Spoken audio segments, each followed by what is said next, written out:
Some wedding invitations come with gold foil and RSVP cards. Mine came with a threat wrapped in perfume and venom. My daughter Samantha's wedding invitation sat on our kitchen counter for 3 months, a cream rectangle of promise against the dark granite. At 51, I never expected to feel this peculiar blend of pride and dread. But when you've spent 2 decades navigating the minefield that is co-parenting with a narcissist, even joy comes laced with apprehension. "Victor, the sauce is bubbling," Celeste called from across our kitchen, her voice warm and steady, like everything else about her. My wife of 3 years stood at the stove, silk headscarf tied elegantly around her scalp, stirring a pot of bolognese that filled our Newton home with the scent of basil and normality. I loved watching her cook. After 3 years in remission, these everyday moments still felt like miracles. Cancer had taken her hair permanently, but nothing could touch her grace. The silk scarves she wore weren't just covering, they were crowns. The phone rang, splitting our peaceful Friday evening. The caller ID flashed a name I hadn't spoken directly to in over a year, Marilyn Strickland. "I should take this," I said to Celeste, who nodded without turning, respecting the boundary I'd drawn around my past. I stepped onto our back porch, the early spring air still carrying winter's bite. "Hello?" I heard Celeste's coming to the wedding. Marilyn's voice was exactly as I remembered it. Honeyed poison, no pleasantries. That's not happening. 25 years of marriage, and she still knew exactly how to make my blood pressure spike. "She's my wife, Marilyn. Samantha invited her." "You always had a thing for broken women." Her laugh was glass-breaking. "But I won't let your little sympathy prop infect our daughter's big day. Cancer bald isn't a good look in wedding photos." "Victor." I gripped the phone tighter, keeping my voice measured. "You had your shot at this family. You burned it down." Always the professor, so calm and righteous. I could practically see her rolling her eyes, the gesture that preceded every fight we'd had since 2010. "Then let's see how well your fragile little wife handles surprises." The line went dead before I could respond. I stood there, spring crickets chirping, wondering how someone I once loved enough to create life with had become this void of empathy. When I returned inside, Celeste was setting the table, her movements precise and thoughtful. She looked up, reading my expression instantly. "Marilyn?" she asked, not needing confirmation. I nodded, helping with the silverware. "Nothing important." We ate dinner in comfortable conversation about my upcoming lecture series and the new garden boxes Celeste wanted to install.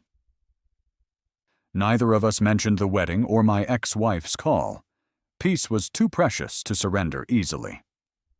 Later that evening, while loading the dishwasher, I noticed a cream envelope sitting alone in our mailbox through the kitchen window. No stamp, hand-delivered.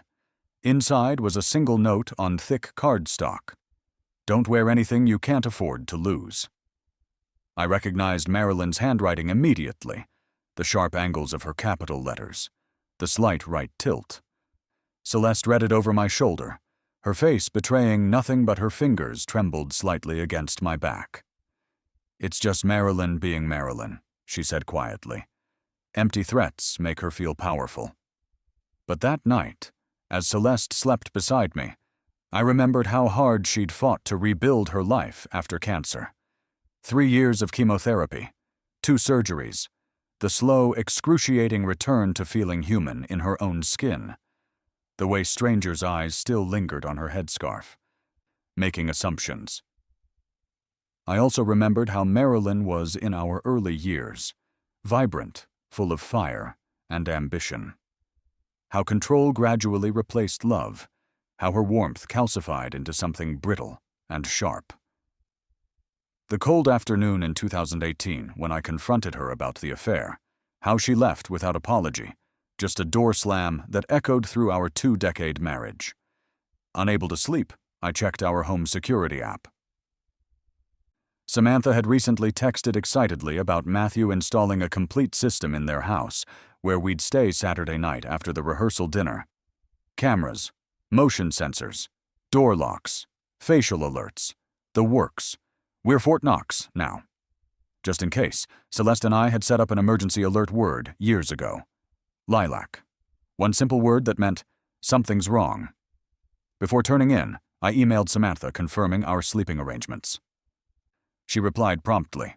We'd have the downstairs green room, same as Christmas. As I finally shut off the lights and headed to bed, my phone buzzed with a notification. A motion sensor had been triggered in the second-floor guest hallway of Samantha's house, 2 days early. Probably just a test run of the new system, I told myself. But then, the camera there went offline. The footage cut off at 11:46 p.m. That camera never came back online. When you invite two women who both think they're the rightful queen, the wedding becomes a battlefield.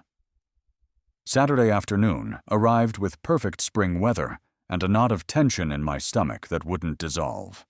Samantha and Matthew's home in Wellesley was transformed. Lavender and pale gold decorations adorned every surface, creating an atmosphere both elegant and warm.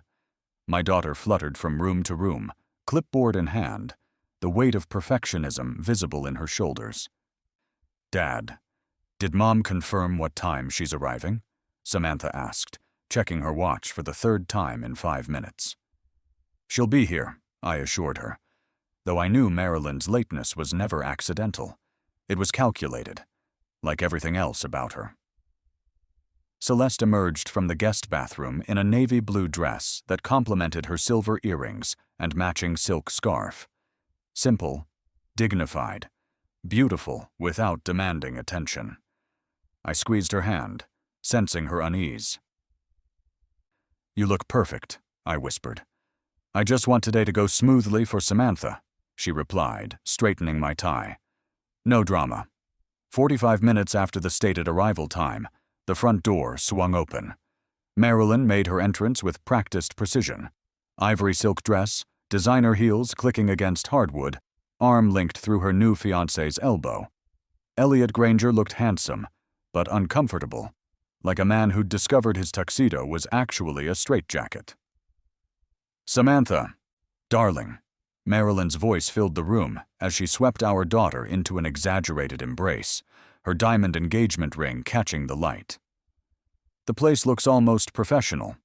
Did you hire someone or did Matthew's mother help?" I caught Matthew's parents exchanging glances. Celeste squeezed my arm gently, our silent code for breathe.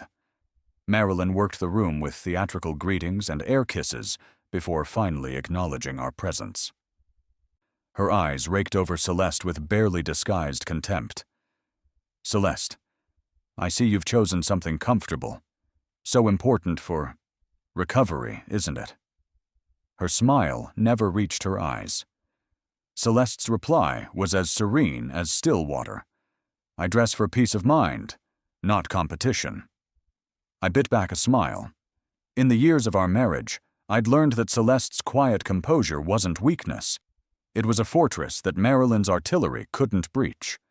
As food preparation began in the kitchen, I watched Marilyn circle the room like a shark scenting blood.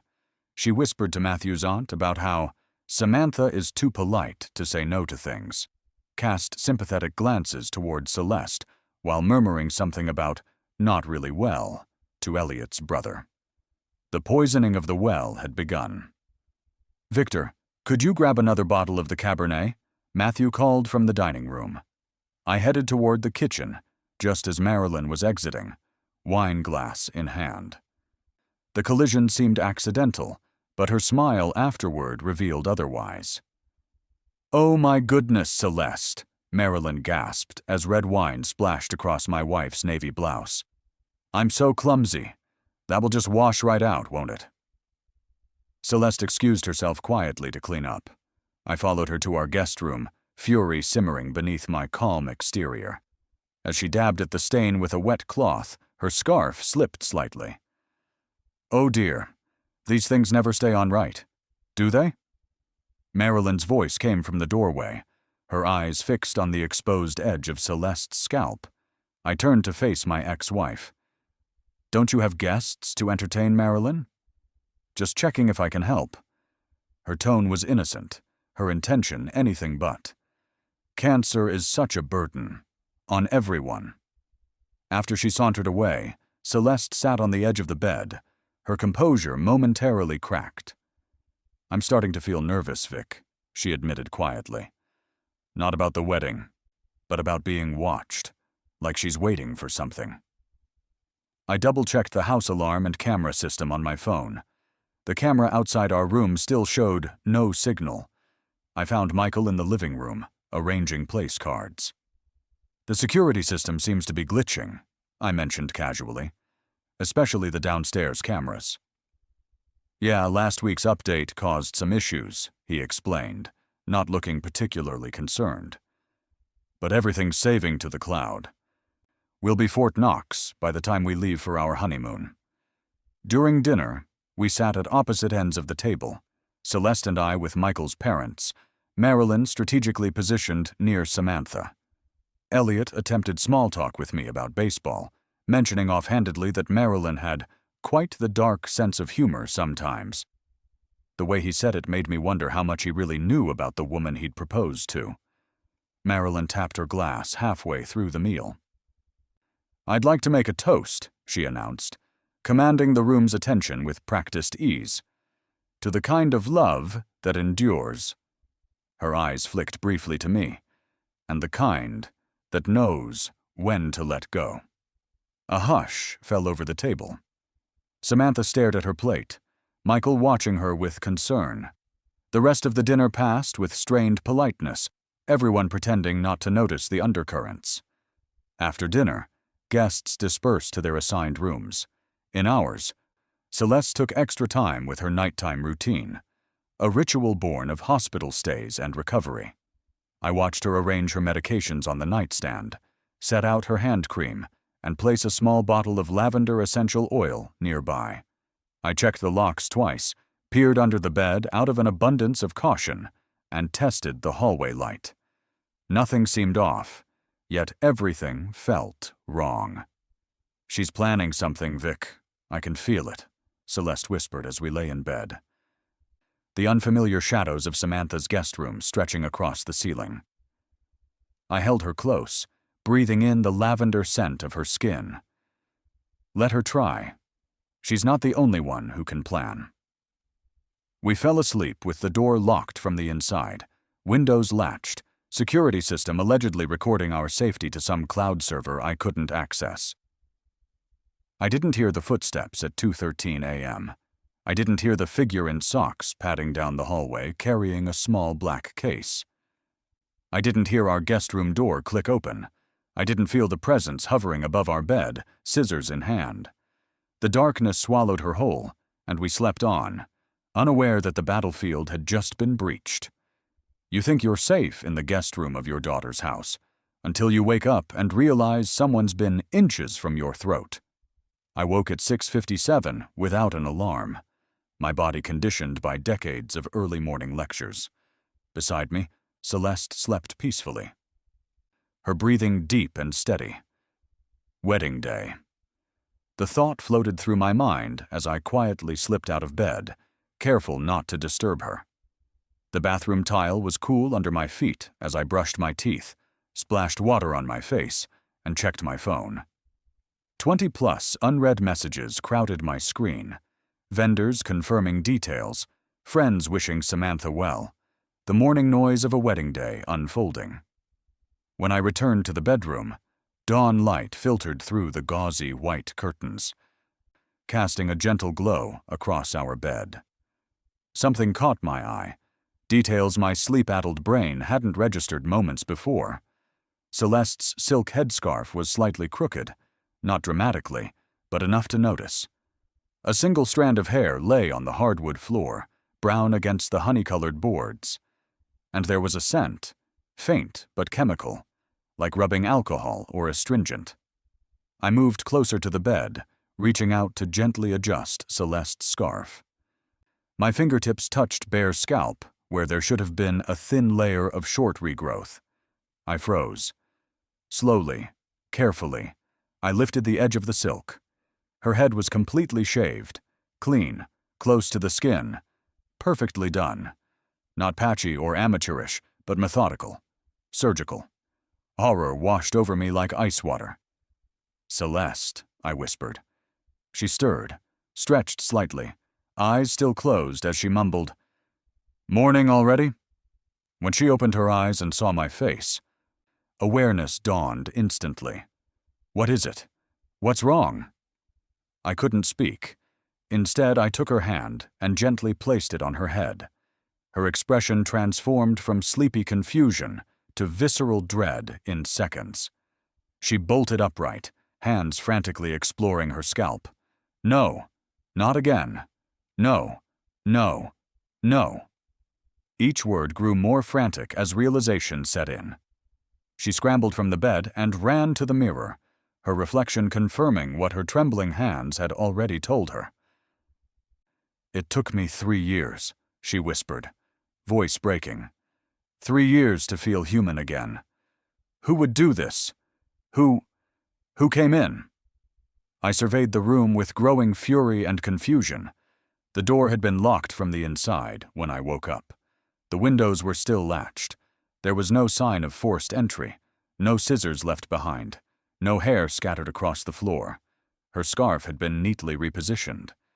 This wasn't a random act of cruelty. This was calculated, meticulous. "Marilyn," I said, the name dropping like a stone between us. "How?" Celeste asked, still touching her scalp in disbelief. "We locked the door." "She found a way," I replied, already checking my travel bag. It was slightly unzipped. I always closed it completely. Inside, my grooming kit had been disturbed, and my travel scissors were missing. "She didn't even bring her own tools," Celeste whispered, horror dawning. "She came in here with no plan, but hate." Upstairs, the house was beginning to stir. Coffee brewing, shower running, the rustle and murmur of a household waking to an important day. Celeste carefully applied lotion to her freshly shaved scalp. Her hand steadied as she rewrapped her scarf, tucking in the edges with extra care. "We smile. We walk. We get through today," she said with forced calm. "We don't give her the satisfaction of breaking us." I wanted to argue, to storm upstairs and confront Marilyn immediately. But Celeste's eyes pleaded with me. "Please," she said, "don't ruin the wedding for Samantha. Not like this. She deserves a clean beginning." "This isn't about Samantha," I countered, trying to keep my voice level. "It's about you.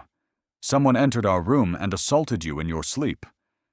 "And we will address it," she promised, taking my hands in hers. "But not now. Not today." I pulled out my phone and tried again to access the security footage from Samantha's system. The camera nearest our guest room was still offline. It had died at 2:08 and never resumed recording. The upstairs hallway camera showed flickering glitches between 2:10 and 2:20. No visual of anyone entering or leaving our room, just static during that critical window. A knock at our door startled us both. I opened it to find Elliot Granger, Marilyn's fiancé, holding 2 glasses of orange juice. "Thought you might need these," he said with a smile that seemed genuine. "Big day ahead." I accepted the glasses, noticing a small red mark on his wrist, like a nick from a razor or scissors. "Thanks." "Sleep well last night?" I asked casually. His expression faltered slightly. "I barely slept. Marilyn was pacing around the room until 3 a.m., said her dress zipper wasn't cooperating." He shrugged apologetically. "You know how these events get." I did know, all too well. Upstairs, breakfast was a choreographed performance of normalcy. Celeste barely touched her food. Samantha, radiant in her pre-wedding glow but ever observant, noticed immediately. "Celeste, are you feeling okay?" she asked, concern clouding her features. My wife managed a warm smile. "Just nerves. You know how these days go." Meanwhile, Marilyn floated around the kitchen in a new gold silk robe I'd never seen before, directing caterers, adjusting flower arrangements, playing the role of mother of the bride with theatrical perfection. But I noticed what others might miss: the slight shake in her hand as she poured coffee, the too bright quality of her laugh. She caught my eye across the room and raised her cup in a mock toast. Her composure was flawless, but I'd spent 25 years learning to read the microscopic tells of her face. She was pleased with herself. I stepped outside, needing air, needing distance before I said something unforgivable. The morning sun was bright against the manicured lawn of Samantha's suburban home. Birds sang, caterers unloaded vans. The world spun on, oblivious to the violence that had occurred under this roof. Near the side of the house, I spotted an outdoor trash bin. Something compelled me to look inside. Investigators' instinct from years of historical research, perhaps. Among coffee grounds and food packaging, I found a strip of duct tape and a tissue with light traces of rubbing alcohol. I pocketed them carefully, the pieces falling into place. Duct tape to secure the door latch, alcohol to clean up afterward, all evidence of a mind that left nothing to chance. "You walked into the wrong house, Marilyn," I muttered, feeling the weight of the evidence in my pocket. Back inside, I found Michael alone in the kitchen, checking his watch. "Michael," I said quietly, "something happened last night. I need access to your security system." He looked up, instantly alert. "What kind of something?" "The kind that crosses every line," I replied, keeping my voice low. "I need to see the footage from last night, all of it." Michael didn't hesitate. "We've got cloud backup from all 4 cameras, facial ID, internal sensors, you name it." He led me toward his home office, determination replacing the pre-wedding nervousness on his face. "Whatever it is," he said, "we'll find it." I glanced over my shoulder, making sure we weren't followed. The countdown to the ceremony had begun, but I had another timeline in mind now. The timeline of justice. You can fake smiles, you can fake innocence, but cameras don't lie, and neither do timestamps. Michael's media room was a tech haven, multiple screens, sophisticated equipment, and, thankfully, a door that locked. It was 9:45, and upstairs the house bustled with makeup artists, photographers, and the controlled chaos of wedding preparations. Samantha was radiant in her robe, carefully avoiding her dress until the final moment. Celeste had volunteered to help with Samantha's makeup, gracefully sidestepping any photos. "Saving the reveal," she'd said with a smile that only I could tell was strained. "The system backs up to cloud storage every hour," Michael explained, logging into a sleek interface. "Let's check the timestamps from 2 to 3 a.m. He pulled up multiple camera views: hallway, staircase, front door, back entrance. The security setup was impressive for a residential property. "There," I said as the footage began to play. At 2:14 a.m., a shadowy figure walked down the hallway leading to our guest room. The person wore socks, a dark silk robe, and carried what appeared to be my grooming kit. As they passed under a wall sconce, their face was briefly illuminated. Marilyn. Michael zoomed in, enhancing the frame. "That's definitely your ex," he said quietly. We watched as she opened the guest room door at 2:15, without any apparent difficulty. No noise, no alarm. At 2:32, she emerged, carefully refastening her robe, glancing over her shoulder. "The facial recognition confirms it," Michael said, clicking through logs. "System tagged her in the hallway from 2:10 to 2:38. My jaw clenched so tight I could hear my teeth grinding. "I need this downloaded. Now." Michael handed me a USB drive, transferring the files without hesitation. "Whatever this is, I support you. Samantha deserves the truth." The gravity of his statement wasn't lost on me. This was his wedding day too, and he was putting justice ahead of celebration. Back in our room, I showed the video to Celeste. She covered her mouth in horror but remained resolute. "Don't ruin the ceremony. Don't make this about her." Her eyes met mine, steady despite everything. Do what you must, after the vows. I nodded, but my eyes communicated something different, and we both knew it. With Celeste upstairs helping Samantha with final preparations, I found Marilyn alone in the sunroom, arranging flowers with precise movements. "Big day for our baby girl," she said without turning, sensing my presence. "I hope your wife is well enough to make it through the reception." I moved closer, my voice barely above a whisper. "I have the footage, your face, your fingerprints. You used my scissors." "You're done." For a fraction of a second, Marilyn's face froze, the first genuine reaction I'd seen in years, but she recovered instantly, her mask sliding back into place.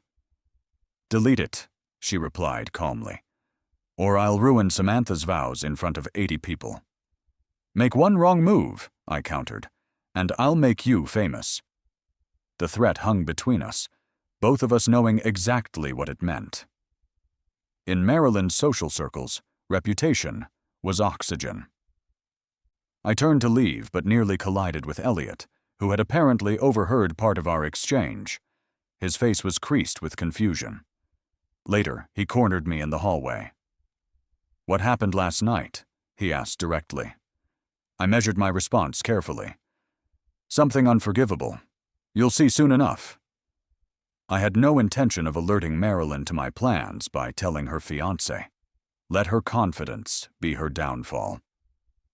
I prepared the USB and handed a backup to Michael. "If something happens to me, this still plays," I instructed. He nodded solemnly. The ceremony proceeded in the Grand Meridian Hotel ballroom. Emotional, beautiful, everything Samantha deserved. She and Matthew exchanged vows that made even the most stoic guests dab at their eyes. Celeste sat beside me, her headscarf now pinned with a silver hairpin Samantha had given her that morning. "Something borrowed," my daughter had said, hugging Celeste tightly. Across the aisle, Marilyn watched from the front row, visibly tense but composed, dabbing at non-existent tears with a silk handkerchief. I noticed Elliot watching her with a new wariness. Throughout the vows, Celeste never took her eyes off Samantha. Her love for my daughter was genuine, unencumbered by competition or jealousy. The contrast between the two women who had been mothers to Samantha couldn't have been clearer. As applause erupted at the pronouncement of marriage, Marilyn leaned slightly toward me and whispered, "Your move, Professor." The chess game had begun, but unlike our marriage, this was one match I wouldn't lose. As guests moved to the reception area, I sought out the wedding coordinator, making a special request for the projector setup. She was confused, but accommodating. "Right after your toast, then? We can make that work." I kept the USB drive in my jacket pocket, feeling its weight like a loaded gun. Samantha and Matthew circulated among guests, glowing with joy. Caterers served champagne. The string quartet played Bach. My phone vibrated with a text from Michael. "Ready when you are." The photographer directed various family groupings for formal portraits. When he called, "Mother and father of the bride with the couple," I saw Marilyn straighten her spine, preparing to dominate the frame. Her ivory dress, deliberately bridal-adjacent, caught the light as she positioned herself next to Samantha. I stood on Samantha's other side, Celeste respectfully stepping back. "No, Celeste. You too," Samantha insisted, reaching for my wife's hand. "Your family." The flash captured Marilyn's frozen smile, the momentary flash of rage in her eyes. During dinner, I watched her work the room with practiced charm, flashing smiles, hugging old friends, posing for photos. Her voice carried slightly louder than necessary, her laugh a performance piece. Everyone saw the devoted mother, the elegant divorcee who had graciously accepted her ex-husband's new wife. Only I knew what the security footage revealed. Only I knew what Marilyn was capable of. As we finished the main course, I saw her corner Celeste near the dessert table, whisper something that made my wife's shoulders tense momentarily. I approached just in time to hear Marilyn say, "Nice scarf." Must be exhausting pretending to be whole. Celeste's response was quiet but clear. "I don't pretend. You do." Marilyn retreated, her smile never wavering. But I'd seen what I needed. The final confirmation that mercy would be misplaced. The wedding coordinator tapped a microphone, quieting the room. And now, a few words from the father of the bride. I rose, feeling the USB drive heavy in my pocket. The crowd applauded politely. Celeste looked up at me, her eyes sending a clear message. "Don't burn it all." I gave her a slight nod, but walked to the microphone anyway. The projector screen behind me was ready for slideshows. Michael stood near the AV controls, waiting for my signal. I took a deep breath and began. Marilyn smiled from her table, champagne glass in hand, completely unaware that her carefully constructed facade was about to crumble before 80 witnesses. Some people raise a toast. I raised the truth and burned down her kingdom in front of 80 witnesses. The Grand Meridian Ballroom glowed with candlelight. Champagne flutes sparkled. Floral centerpieces perfumed the air, and 80 faces turned toward me expectantly. Behind me, the blank projector screen waited like a loaded gun. I began traditionally, the way any father of the bride might. 25 years ago, when I first held Samantha, I knew my life had changed forever. My voice was steady, practiced from years of lecture halls. Today, watching her marry Matthew, I see not just the beautiful child she was, but the extraordinary woman she's become. Appreciative murmurs rippled through the crowd. Samantha beamed from the head table. Marilyn dabbed at her eyes with theatrical precision. Marriage, as many of you know, is about love, commitment, and protection. I paused, feeling the USB drive in my palm. And sometimes, protecting your family means confronting what threatens them, no matter how close that threat might be. The room shifted slightly, sensing the turn in my speech. 3 years ago, my wife Celeste lost her hair to chemotherapy. It was one battle in a war against cancer that she fought with grace and courage. I looked directly at Celeste, who sat perfectly still, her eyes never leaving mine. This morning, someone decided she should lose it again, against her will. While she slept, gasps punctuated the silence. Whispers began at the outer tables. I plugged in the USB drive and nodded to Michael. The ballroom lights dimmed slightly as footage appeared on the screen behind me. 2:14 a.m. Marilyn entering the hallway in her black silk robe, her face clearly illuminated as she passed under a wall sconce, entering our guest room with scissors. Emerging minutes later, calm and composed. "This woman," I continued, pointing to the frozen image of Marilyn, "didn't just break into a room. She violated a survivor's dignity on her daughter's wedding day." The room erupted in shocked murmurs. Several guests stood, leaning forward to see better. Marilyn sat frozen, champagne glass suspended halfway to her lips. "I've spent my career studying history," I said, my voice cutting through the chaos. "And if history teaches us anything, it's that the truth always surfaces. Always." Marilyn stood abruptly, her chair scraping against the floor. "This is fake. Edited. You're all being manipulated." Her voice cracked slightly, undermining her performance. I reached into my pocket and produced a small plastic bag containing the strip of duct tape and alcohol-soaked tissue. "We also found the scissors and Celeste's hair in your fiancé's car." Elliot Granger rose slowly from his seat, confusion etched across his face. "Wait, what?" I held up my phone, showing a photo of the evidence bag found in Elliot's trunk, tied to Marilyn's designer handbag via a matching luggage tag she'd apparently forgotten. The social collapse was immediate and brutal. Lenny and David Pearson, Matthew's parents, physically removed themselves from Marilyn's table. Professor Williams from my department walked out, shaking his head in disgust. Women who had been laughing with Marilyn minutes earlier suddenly found reasons to visit the restroom. "You used me to cover this up?" Elliot's voice carried across the now silent room as he stared at Marilyn. She reached for his arm, but he stepped away. Her carefully constructed facade cracked completely as she turned to Samantha in desperation. "I did it for you," she pleaded. "To protect your wedding, your image. You can't have her stealing your spotlight. Not today." My daughter's expression hardened in a way I'd never seen before.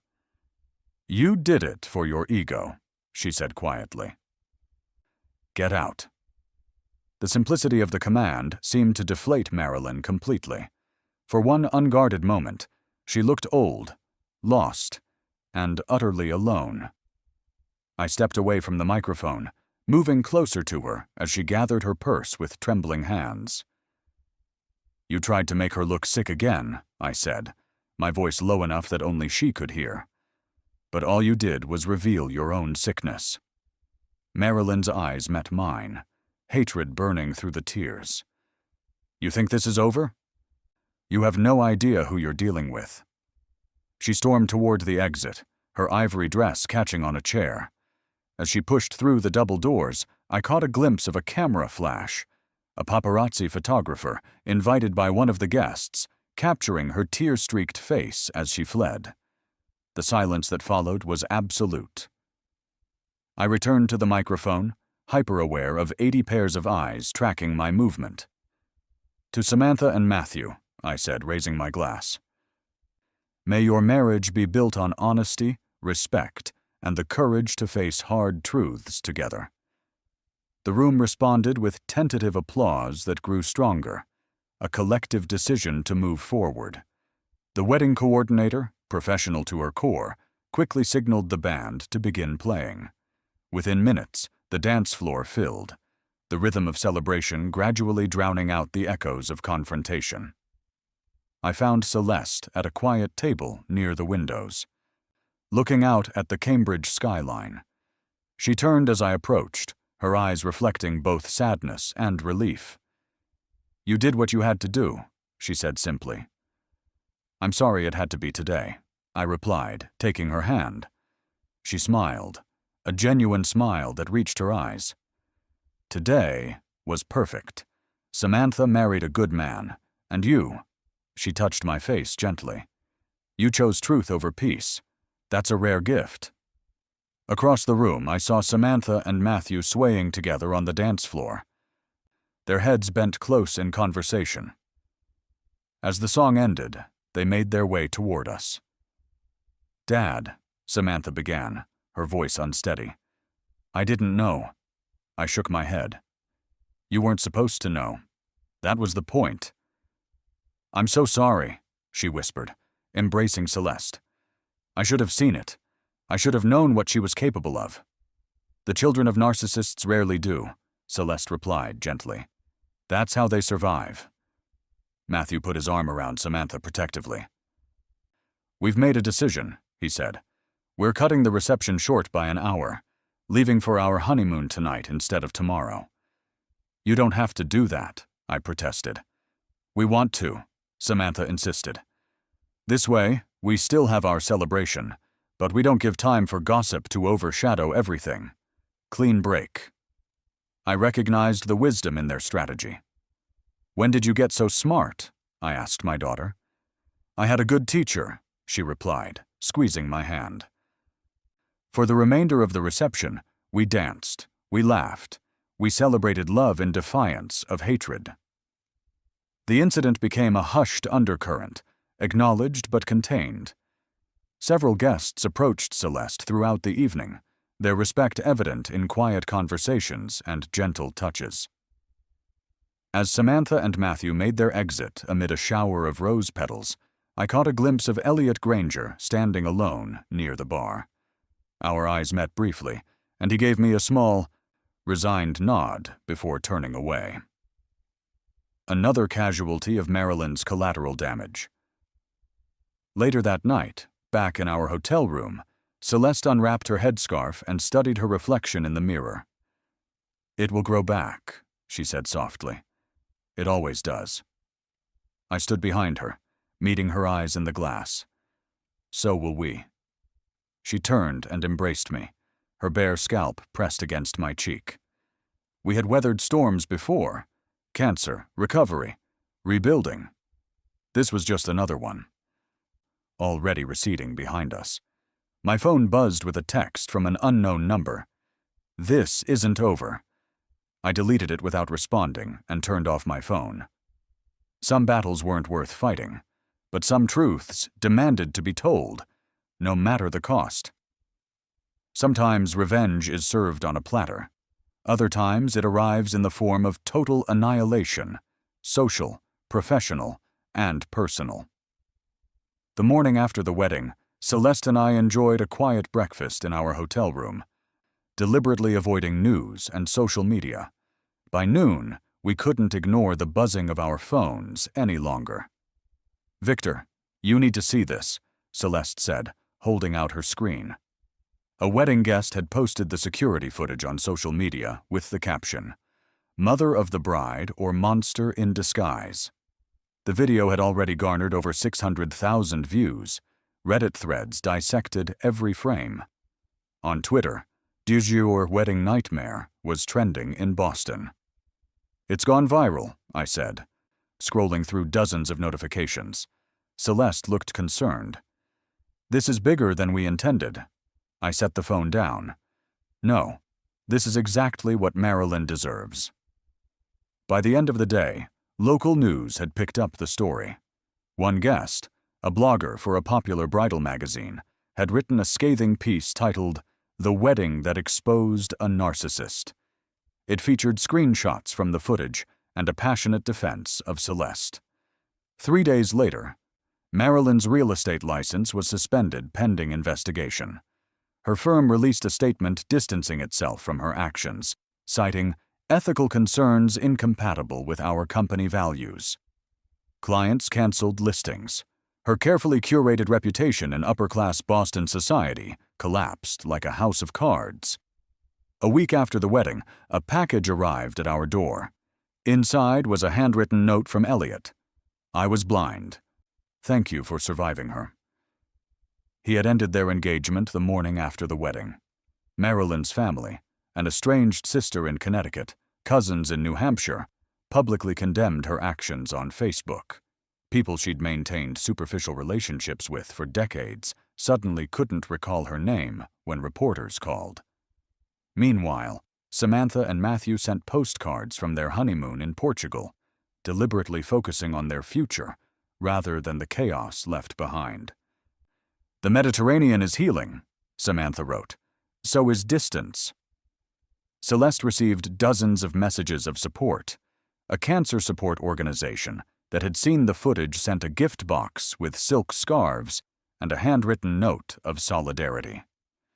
"I never wanted to be a symbol," Celeste said as she folded the scarves carefully. "You're not a symbol," I replied. "You're a survivor. There's a difference." 1 month after the wedding, we launched a small initiative with Samantha called Scarfed and Seen to support cancer survivors facing public humiliation or aesthetic trauma.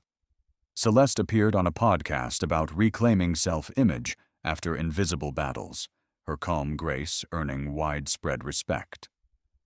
"The opposite of cruelty isn't revenge," she said during the interview. "It's creating something meaningful from the wreckage."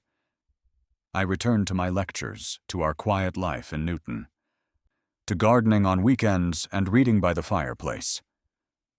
The viral moment faded, as such things do, but its impact remained. 6 weeks after the wedding, a courier delivered an envelope to my university office. No return address. Inside was a court summons. Marilyn was attempting to sue me for emotional defamation. My lawyer responded swiftly with documentation, witness statements, and video evidence. The judge threw out the case within 15 minutes of the hearing. I never saw Marilyn in the courtroom. Her lawyer appeared alone. A year passed. Samantha announced her pregnancy in April. Matthew received a promotion. Life continued its forward momentum. healing what it could. One evening, while reading on our patio, Celeste looked up from her book and said, "You didn't just protect me, you restored me." I took her hand, feeling the simple gold of her wedding band against my palm. We restored each other. Curiosity eventually got the better of me. A quick internet search revealed that Marilyn was working at a small property office in upstate Vermont under a slightly different name. Her new firm's website contained no bio, no photo, just her name on a list of agents. The Queen of Luxury Real Estate had become anonymous. Her social media accounts had been deleted. The digital footprint she'd spent decades cultivating had been scrubbed clean, not by her choice, but by necessity. I closed my laptop and joined Celeste in the garden, where she was planting tulip bulbs for next spring, a promise of beauty yet to come. "Any news?" she asked, knowing exactly what I'd been doing. "Nothing worth sharing," I replied, kneeling beside her to help with the planting. And it was true. Marilyn's story no longer mattered to us.